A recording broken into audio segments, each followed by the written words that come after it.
Chinese researchers have developed a new missile. According to Chinese reports, it would be able to shoot down early warning aircraft and bombers, preventing them from entering possible regional conflicts.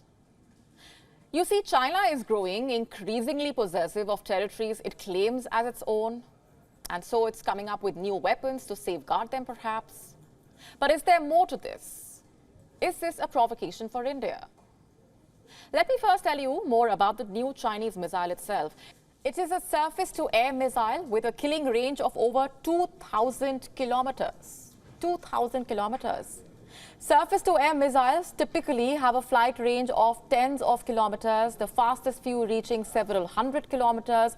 But China says this one can hit a target that is 2,000 kilometers away. The missile is 8 meters long and weighs around 2.5 tons. It has low production costs and is suitable for vehicle-mounted mobile launch. And this makes it convenient for daily operations. The missile has a two-stage propulsion system. Its rocket motor provides it enormous thrust for vertical launch. Further, its ramjet engine propels the missile in the upper atmosphere. Now, all these details have been published via a peer-reviewed paper in the Chinese language Journal of Graphics. The paper has not disclosed the missile's appearance, but the parameters suggest it may be similar to the Fetian-1 hypersonic vehicle. China aims to use the missile for attacking early warning aircraft. The paper further goes on to say that the PLA would first issue a warning to its target, essentially to the aircraft's country of origin, and would only fire if the infiltrator fails to turn back. It also claims that the new missile is important for maintaining regional and global peace and stability. But given the timing of it all, it seems far from peace. Consider what has happened in the last few weeks itself. For example, ever since India inaugurated the Sela Tunnel, China has been restless. This month alone, it has brought up the Arunachal issue 4 times. It's an issue, according to China, of course. Simply, Chinese spokesperson's reiteration was not enough, and so Chinese media is shooting out editorial pieces. They are written in poor taste and are full of misdirected anger. You see, China is offering advice, which, by the way, no one asked for.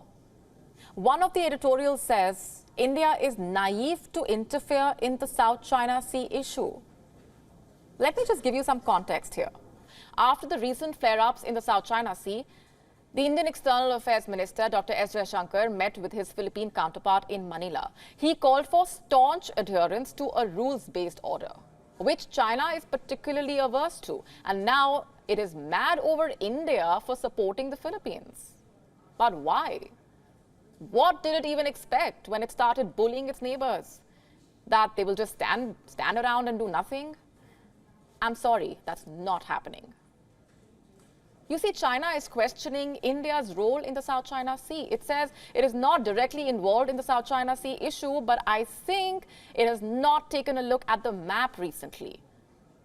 India has a port in the Nicobar group of islands. The Great Nicobar port overlooks the Strait of Malacca, which connects the Indian Ocean with the South China Sea.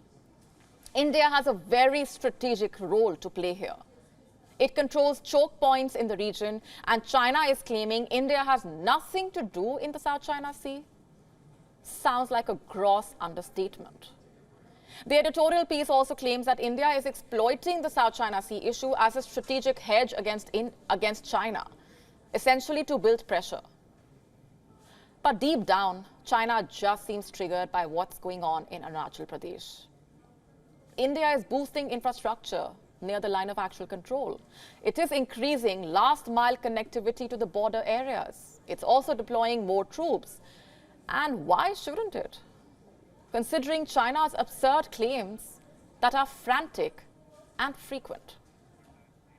To stay up to speed with the latest news, download the WION app and subscribe to our YouTube channel.